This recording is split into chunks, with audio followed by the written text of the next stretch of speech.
أعوذ بالله من الشيطان اللعين الرجيم بسم الله الرحمن الرحيم الحمد لله رب العالمين والصلاة والسلام على سيدنا ومولانا حبيب قلوبنا وطبيب نفوسنا وشفيع ذنوبنا أبي القاسم محمد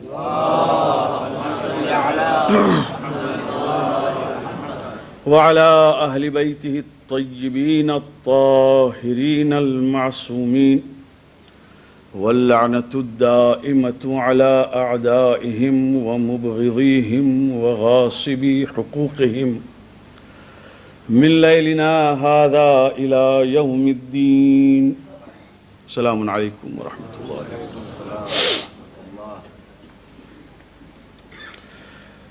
One of the nights of Qadr has arrived, and this is the 19th night of Ramadhanul Mubarak. According to a hadith and the traditions from the Prophet sallallahu alaihi wasallam, it is the night of Qadr, together with all the other nights up to the end of this month of Ramadan. And it is really a matter of deep consolation and gratification that, mashallah ta'ala, so many of us are assembled here for tonight. May Allah accept our amal, right from the first of Ramadan till tonight, and from tonight onwards till the end. But tonight, apart from being the night of sorrow and grief, it is a solemn night. And the a'mal that we will, inshallah, very soon begin, each has a deep meaning in it. It is not only a tradition or a ritual, it has got some spiritual message in it.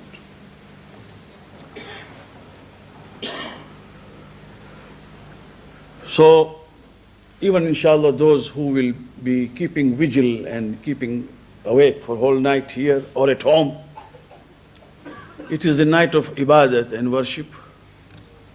And for those of us who cannot keep awake for any good reason and they want to sleep, it is better to sleep for a few hours and then rise again and start ibadat again before namaz. So, but in any case, let us make it a firm resolution that we are not going to waste our hours tonight by loose talks, unnecessary conversation, and passing away time doing nothing. If nothing can be done, at least one can remember his own sins and say astaghfirullah rabbi wa atubu ilayh as many times as he can. Pray for the others, for if you pray for the others, Allah subhanahu wa ta'ala will inshallah listen to your own needs and wishes. For a person who prays for others, Allah subhanahu wa ta'ala in His ultimate mercy accepts his own wishes without he even mentioning it. For the malaika are told immediately, as the Prophet said, look at this servant of mine. He prays for others and does not pray for himself. I know what are his wishes and needs and I shall fulfill them.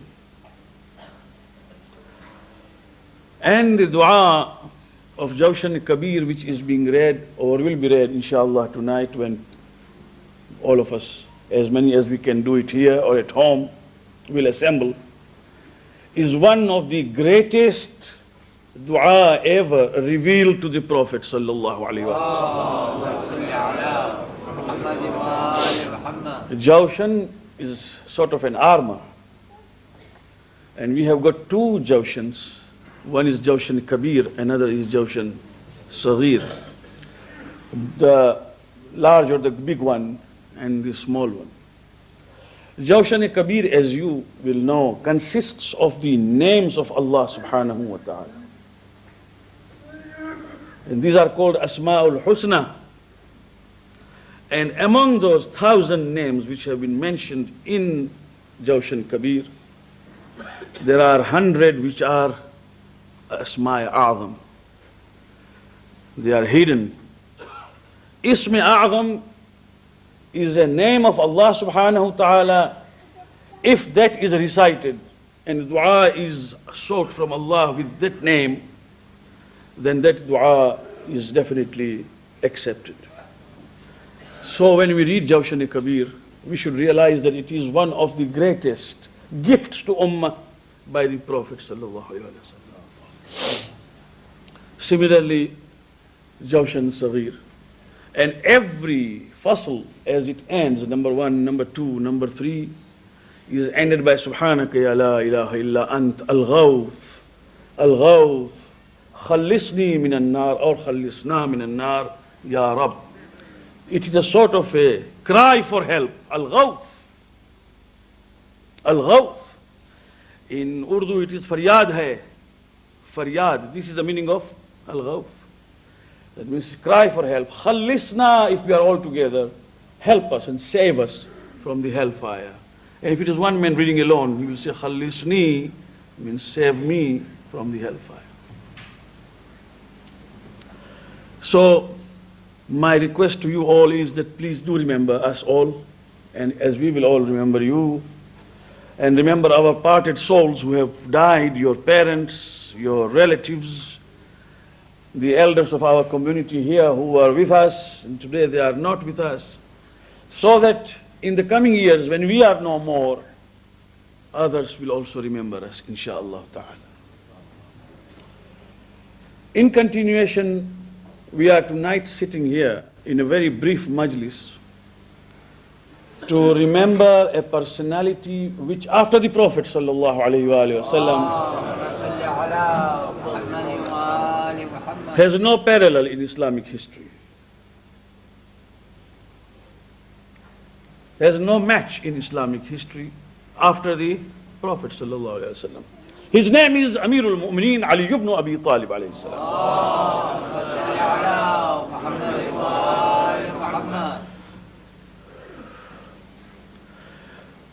And if you have my previous lectures in mind, you will now recollect, although I am not going to repeat all that I have said, I am leaving it for the majlises after 23rd, inshaAllah ta'ala. But a man who, because of his justice and fairness in dealing, and because of not allowing even the dearest and nearest relative to change his opinion if it is not true. Maybe it is his own daughter or his own brother. If their opinion falls against the hukum and the order of Allah subhanahu wa ta'ala, he never gave in. Shaykh Murtaza Mutahhari in his book writes that whenever I read of Ali ibn Abi Talib alayhi salam, I think, how can a man be at that stage where he would not allow anybody's opinion to change his opinion if the opinion given is against the opinion in Allah, order of Allah subhanahu wa ta'ala. You see, we normally give in when someone comes who is a man of influence, someone who is our relative, someone who has some sort of influence over us. Sometimes we try to accommodate. But a man who stood steadfast without accommodating at any stage, Murtaza Mutahhari writes, it is difficult even to conceive. Then he writes that when I saw Ayatollah al-Khomeini and the way he lived, I could see a slight glimpse of Ali ibn Abi Talib in him. He has written in the life of Imam Khomeini that if an alim of this era in 20th century can be so steadfast on his own, knowing that what he does is for the sake of religion, Islam and Allah subhanahu wa ta'ala, then come the president of the country, come the prime minister of the country, come anyone, his own son, he would simply tell him, you will not have your way. The way will be that of Allah subhanahu wa ta'ala. For Khomeini does nothing. All that is done is the implementation of the will of Allah subhanahu wa ta'ala. This is something which is easy said difficult to practice. When Imam alayhi salam, the only Khalifa in Islam, note it down in your memories. How many Khalifas they have? Numberless. The only Khalifa in Islam who, on the very first day, as he entered Baytul Mal al-Muslimin, that means the house of treasury. You see, he came out with a list of how much money is there and how many fuqara and needy people are there in Medina. And immediately divided how much should be given away. It came to 2 dirham per head. How much?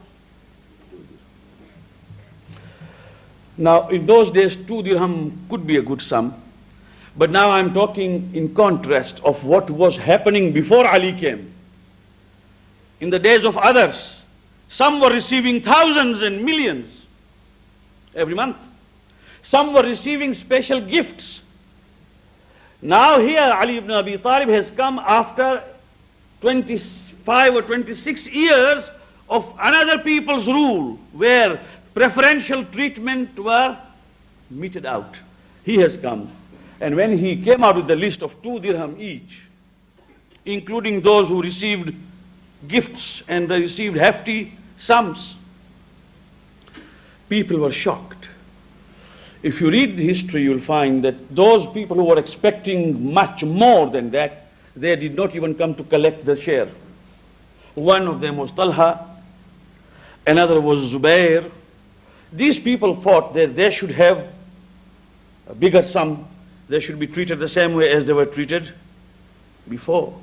So they left. Ali ibn Abi Talib alayhi salam inquired. He said, where is Talha? And where is Zubair ibn al-Awam? Zubair was his cousin, Ali ibn Abi Talib's cousin, although he fought against him in Jang-e-Jamal. But he was his cousin, born of his aunt. They said, Ya Ali, they have gone away near a well outside the town. Imam al-Islam went there and said, Talha and Zubair, and then put his hand in his pocket and brought out 4 dirham and said, this too is yours, O Talha, and this too, Zubair, it is yours. And when they saw those 2 dirham, they could not believe their eyes. And they said, Ya Ali, only 2?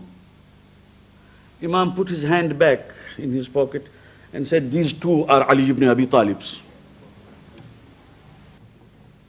These 2 are mine. No difference. The same. The only Khalifa in Islam who used to sweep Baytul Mal al-Muslimin and say, Ya Ali, God be your witness that even the dust is no more there, everything has been given away.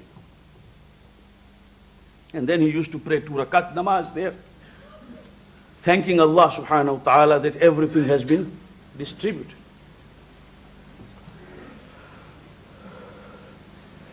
Well, it is very easy for you and me and for all of us to praise anyone who is just. But when justice falls on us, we go against. This is human tendency. When someone tries to exercise the principle of justice on us, then we don't like it. But when it is generally mentioned, we praise. This is what Ali ibn Abi Talib alayhi salam had. If you read his history, 4 years and 9 months and some days of his khilafah, you find nothing but people turning against him simply because he would not budge an inch from his stand, come whoever he may be. And this is the reason why, as I said yesterday, one individual with impeccable and immaculate behavior had some repulsion also against him and also some attraction. Some did not like. Do you know how much of dislike? There is a qasida in praise of Ibn Muljam, saying that Ibn Muljam should be praised, he will enter heavens because he killed the worst of the men on earth, Ali ibn Abi Talib. For those who went against Ali alayhi salam, when Imam Ali alayhi salam was martyred on 21st of Ramadan, when he passed away, And the news came to Muawiyah, and people sitting there talking to each other, did you hear? Ali was killed. Ali was killed. Where? Somebody said in the mosque. When? At the time of prayers. The other fellow said, it can't be true because Ali never prayed.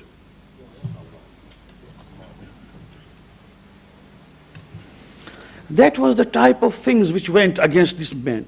And therefore, it is truly said that to hit someone with something, a weapon, an arrow, or a sword, or a knife, of course is painful. But much more painful than that is what you hit him with your accusation.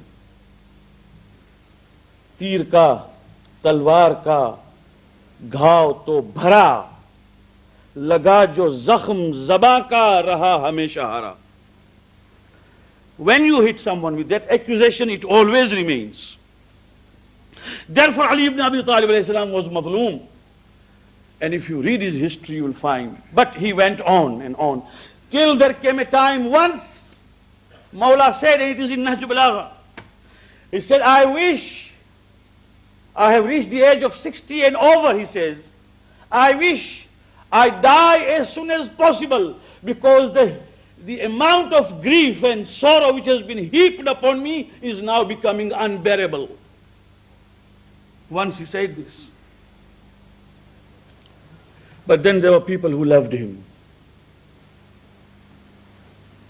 A man comes to Imam Ali alayhi salam and says, Ya Amir al-Mu'mineen, I have committed the particular sin. And I have come to admit, and I would like had. Had means penalty of Islam to be implemented. The had was to cut off one set of fingers. Imam alayhi salam said, you might not have done it. Try to recollect. You may not be liable for this punishment. He went on admitting. And he said, Ya Ali, there is no doubt I have committed. I would like to be punished here so that Allah may forgive me. So his fingers, Ali ibn Abi Talib alayhi salam gave the order, and Hadd Islami was implemented.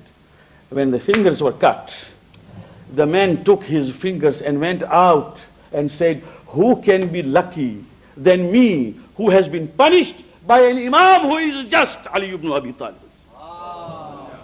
After receiving the punishment. That was one type of love. In the court of Muawiyah, Hujr bin Adi was sitting, the nearest companion of Ali ibn Abi Talib. He was there in the mosque on 19th of Ramadhan. On that 19th of Ramadhan, when Imam alayhi salam got the darba, Hujr bin Adi was in the mosque. And he overheard what was going on between Ibn Muljam and others. But by the time he could come out of the mosque and go and inform Imam Ali, Imam was already in namaz. When Hujr bin Adi returned, he heard that Ali ibn Abi Talib has already been martyred. Sitting in the court of Muawiyah, Muawiyah asks him, Hujr, how old are you now? Hujr gave his age. Where are your sons, Turfa, Tarif? There were 3 sons. Hujr said, they were killed in the company of my Lord and my Master Ali ibn Abi Talib in Safin. All 3. So Muawiyah taunted and said, Ali did not do justice to you, O Hujr, for your sons were killed and his sons are still alive. And the answer he gave was that, Muawiyah, you are mistaken. I haven't done justice to him, for he is gone and I am still alive. I should have died before he went. This is the type of love, those who understood and those who knew. When Muawiyah came to Mecca after the martyrdom of Ali ibn Abi Talib,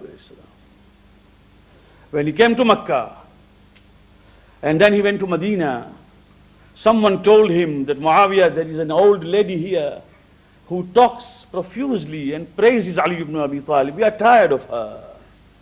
Muawiyah said, I would like to see her and listen what she says. The lady was a very old lady.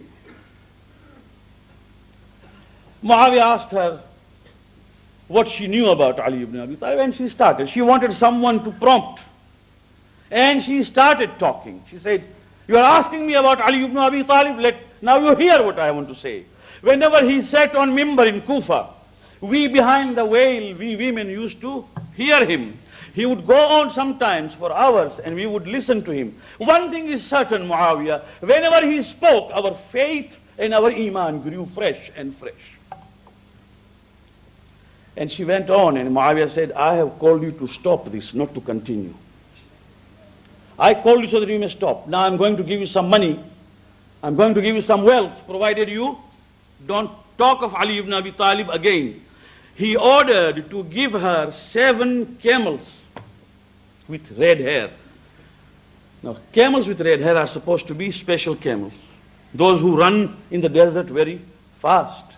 You see, those who know about this in Arabia. And as he ordered, 7 camels were standing outside, and the old lady looked at those. She wouldn't believe her eyes. 7 camels with red hair. Those who are the best vehicles in the desert, and they are also of high value. She looked at the camels, and then she looked at Muawiyah, and Muawiyah started and said, "Lady, you know, if Ali ibn Abi Talib would have been alive, he would not have given you even 1 camel." Why did Muawiyah say this? Because Muawiyah knew that there was no favorism in Ali ibn Abi Talib's book. So he said he would not have given you even 1. She said immediately, "Yes, he would not have given me 1. He would not have given me even 1 hair, because this belongs to Muslims, not your father's property." And we loved Ali ibn Abi Talib because of that sense of justice, that he would not give away to favor. We knew this. He wouldn't give even 1 hair, because it belongs to the Mal al-Muslimin. It doesn't belong to you, Muawiyah. You are giving it to me, I shall not take it, because I am the follower of Ali ibn Abi Talib.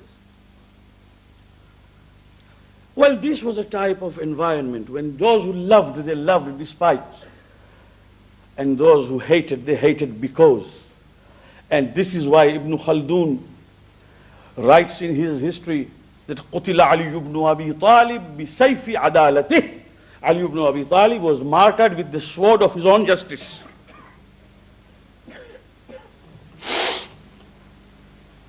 Well, if we all understand this, we must be proud that Ali ibn Abi Talib alayhi salam is our Imam. When we say, "Ashhadu anna Amir al-Mu'mineen wa Imam al-Muttaqeen Aliyan Waliyullah," the meaning is that he is the Imam of Muttaqeen, and Muttaqeen for whom Quran says that وَجْعَلْنَا لِلْمُتَّقِينَ إِمَامًا, and make us the Imams of Muttaqeen. This is Ali ibn Abi Talib alayhi salam.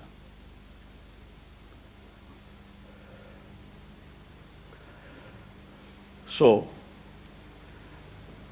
a meeting was held. History.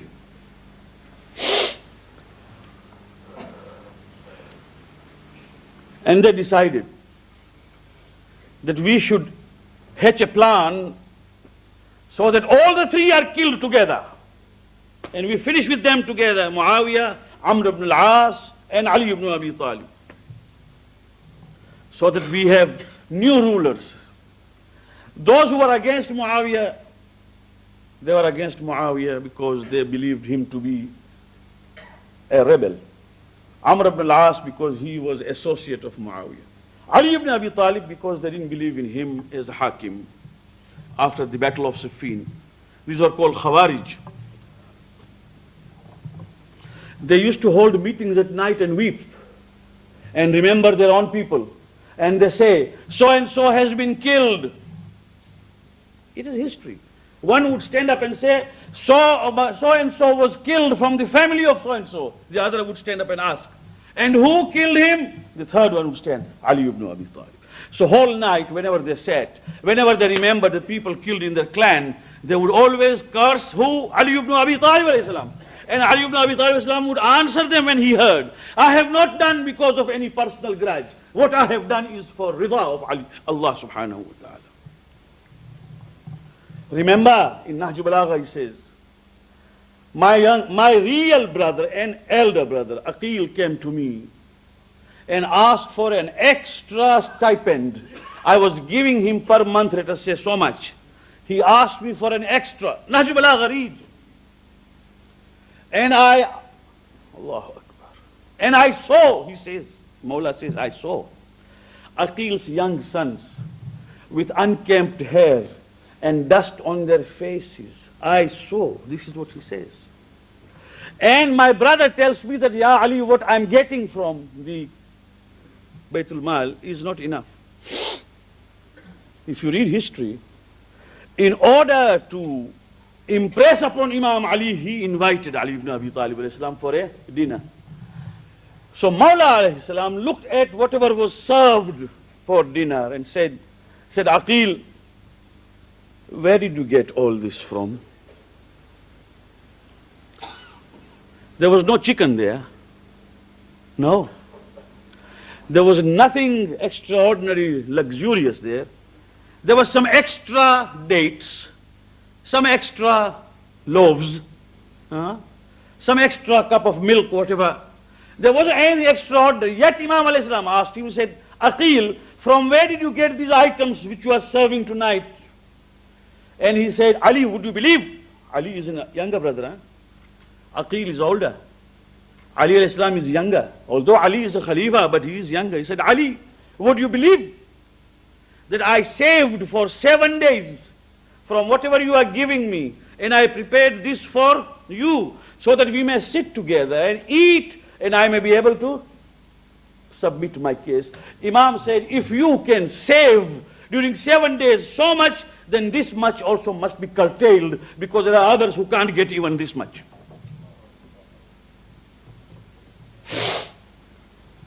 Mawla says, then I told him, brother, let us go tonight and break some shops in Kufa. So he told me, Ya Ali, we cannot do this. How can we do this? How can we break some shops? It is haram. What shall we answer on the day of judgment? So Imam alayhi salam said, Aqil, theft is theft. Whether it is by breaking the shop or by giving away from other people's rights to you. Theft is theft. And therefore I cannot do it. For a man like Ali ibn Abi Talib alayhi salam, you're talking things which have no roots. But this is what has happened, my friends.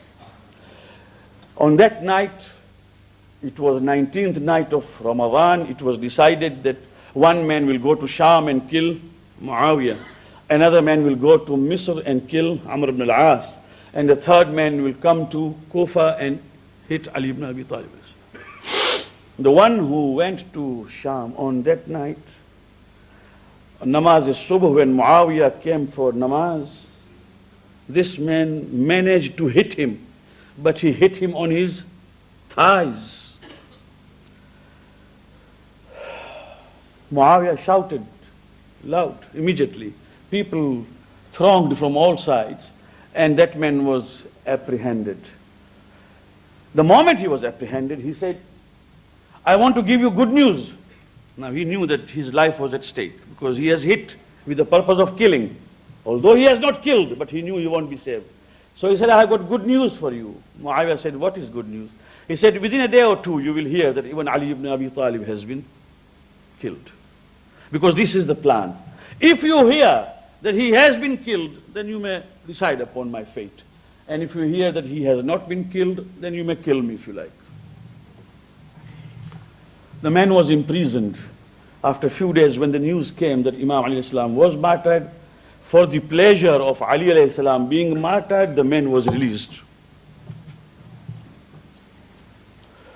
As far as Amr ibn al-As is concerned, on that very night, because he was to be saved or whatever, he had some stomach pain.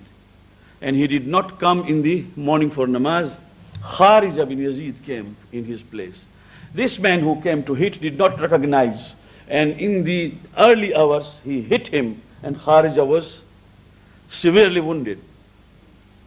Actually, he was fatally wounded, but he died after 2 days. Amr ibn al-As was saved. The man was apprehended and executed. And Kharija, when he was seriously ill, Amr ibn al-As went to see him. and said, Kharija, I'm really sorry. Kharija said, but the man wanted to kill you.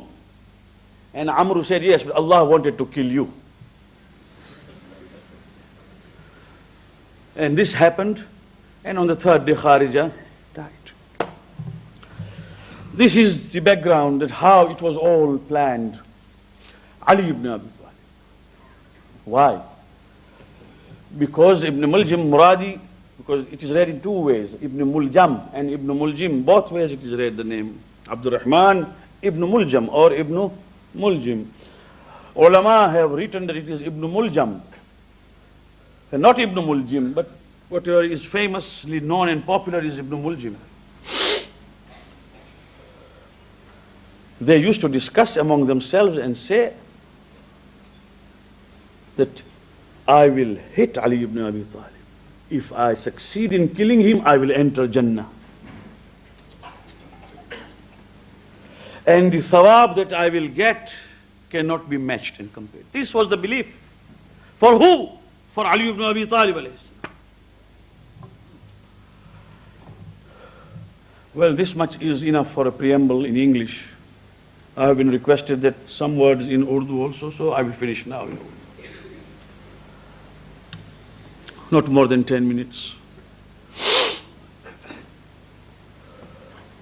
Mawlaya Muttaqiyan, Ali ibn Abi Talib, salawatullahi wa salamu alayhi.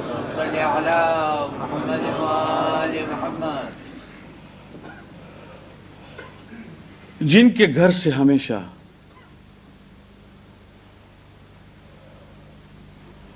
गुरबा और मसाकीन और बेवा की खबरगिरी होती रही, जिस रात को मौला नहीं गए हैं तकसीम करने के लिए, उस रात को सुबह बच्चों ने, यतीमों ने अपनी माँओं से पूछा था कि उस आने वाले को क्या हो गया जो आज नहीं आया। दुआ करते थे, खुदावंदा उसको खैरियत से रख कि आज नहीं आया। एक शख्स बयान करता है कि मैं कूफे की तरफ जब पहुंचा हूं तो रास्ते में बाग में मैंने एक शख्स को देखा जो दरख्तों पे पानी डाल रहा है और सींच रहा था। मैं कूफे के बाहर था, मैंने सलाम किया, उसने सलाम का जवाब दिया। वक्त ज़ोहर का था, सूरज तप रहा था, गर्मी शिद्दत की थी। उस शख्स ने मुझे एक मरतबा दरख्त के साये के नीचे बिठाया और कहा, कुछ खाओगे? मुसाफिर हो, कोई भूख लगी है? मैंने कहा अगर कुछ खाना मिल जाए तो ज़रा तस्कीन खातिर के लिए काफ़ी है। तो मैंने देखा कि उसने एक थैली उठाई जिसके ऊपर मोहर लगी हुई थी। उस मोहर को तोड़ा और उस थैली में से कुछ रोटी निकाली और कहा, हाँ थोड़ी रोटी तू खा ले, थोड़ी मैं खा लेता हूँ। मैंने दांतों से तोड़ने की कोशिश की, रोटियां नहीं टूटी। इसके बाद मैंने घुटनों के नीचे रखा तो भी मुश्किल से टूटी। तो मैंने कहा, भाई ये रोटी मेरे खाने के काबिल तो नहीं है, ओ वल्लाह तू भी कैसे खाएगा? तो उसने कहा, हाँ ठीक है, ये मुझे दे दे, तू कूफे में दाखिल होने वाला है, वहां पर जाके मज़ीफुल हसन पूछ लेना, हसन इब्न अली का मेहमान खाना है, वहाँ जाना और वहाँ मेहमानों के लिए 24 घंटा दरवाज़ा खुला है, वहाँ जाके खा लेना। वो कहता है कि मैं जब कूफा पहुँचा तो मैंने पूछा कि मज़ीफुल हसन कहाँ है? तो कहने लगे मज़ीफ मशहूर है, इमाम हसन का मेहमान खाना मशहूर, जाओ। मैं जब वहाँ गया तो मैंने देखा कि इमाम हसन खुद खड़े हैं, जो भी आता है उनको खिला रहे हैं, खाना सामने रखते हैं। मैं बैठा, जब खाना सामने आया तो मैंने ख्याल किया बेचारा वो जो बाग में पानी सींच रहा है, रोटियां उसकी खुश्क हैं। मैंने एक मरतबा रुमाल जेब से निकाला और रुमाल बिछाया, एक लुकमा मैं खा रहा था, एक लुकमा रुमाल में रख रहा था, एक खा रहा था। तो इमाम हसन ने देखा और कहा, भाई تیرے بال بچوں کے لیے میں الگ باندھ کے دوں گا، تیری فیملی کے لیے میں الگ باندھ کے دوں گا، تو اطمینان سے کھا لے، میں اس کے بعد تہیہ کر کے دوں گا۔ میں نے کہا میں اب تو مہمان ہوں، میرے بچے یہاں نہیں ہیں۔ یہ تو بات یہ ہے کہ باغ میں ایک شخص کو دیکھا، خدا گواہ ہے کہ روٹیاں ٹوٹتی نہیں تھی، اللہ جانتا ہے کہ وہ کیسے کھاتا ہوگا۔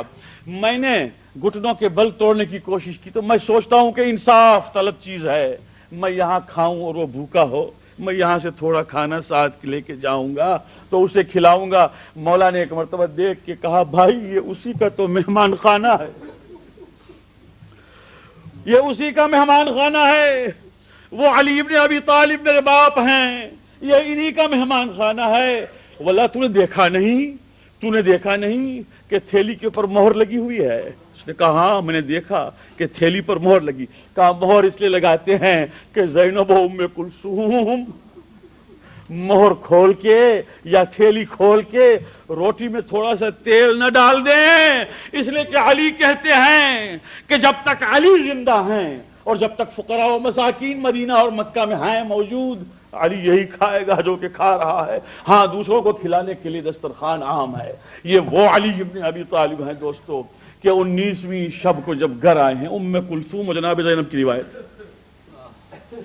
فرماتے ہیں کہ جب 19ویں شب ہوئی سن 40 ہجری کی اور مولا گھر میں تشریف لائے ہیں اور افطار کا جب وقت آیا ہے تو میں نے ایک دودھ کا پیالہ، 2 روٹیاں جو کی اور نمک سامنے رکھا۔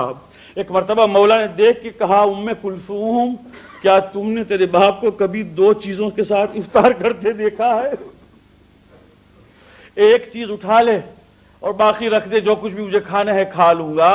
ام کلثوم فرماتی ہیں کہ میں نے ایک مرتبہ وہاں سے دودھ کا پیالہ ہٹایا، امام نے 2 روٹیوں میں سے 1 روٹی کا تھوڑا ٹکڑا اٹھایا، نمک کے ساتھ افطار کیا اور کہا الحمدللہ رب العالمین، اور کھڑے ہو گئے اور نمازوں میں اپنی مشغول رہے۔ جناب امیر المومنین اور جناب زینب فرماتی ہیں کہ میں نے دیکھا کہ بار بار آسمان کی طرف دیکھتے ہیں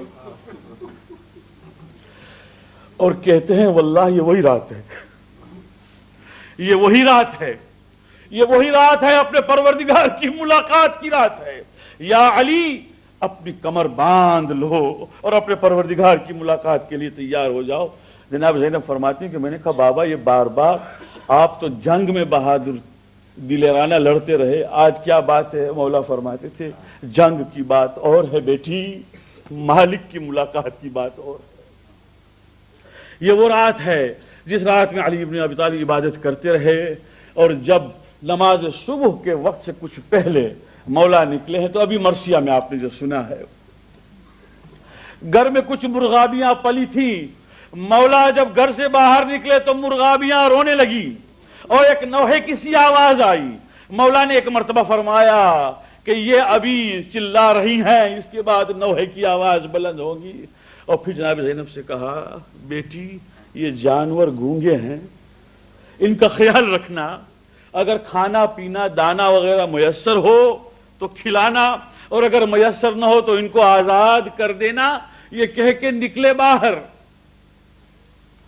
اور مسجد میں تشریف لائے، دیکھا ابن ملجم سویا ہوا ہے، بہت سے دوسرے سوئے ہوئے ہیں، سب کو نماز کے لیے جگایا۔ امام حسن علیہ السلام ساتھ تشریف رکھتے تھے جبکہ مسجد میں داخل ہوئے ہیں۔ تھوڑی دیر کے بعد امام علیہ السلام نماز صبح کی اذان کے لیے کھڑے، خود اذان دی ہے اس دن۔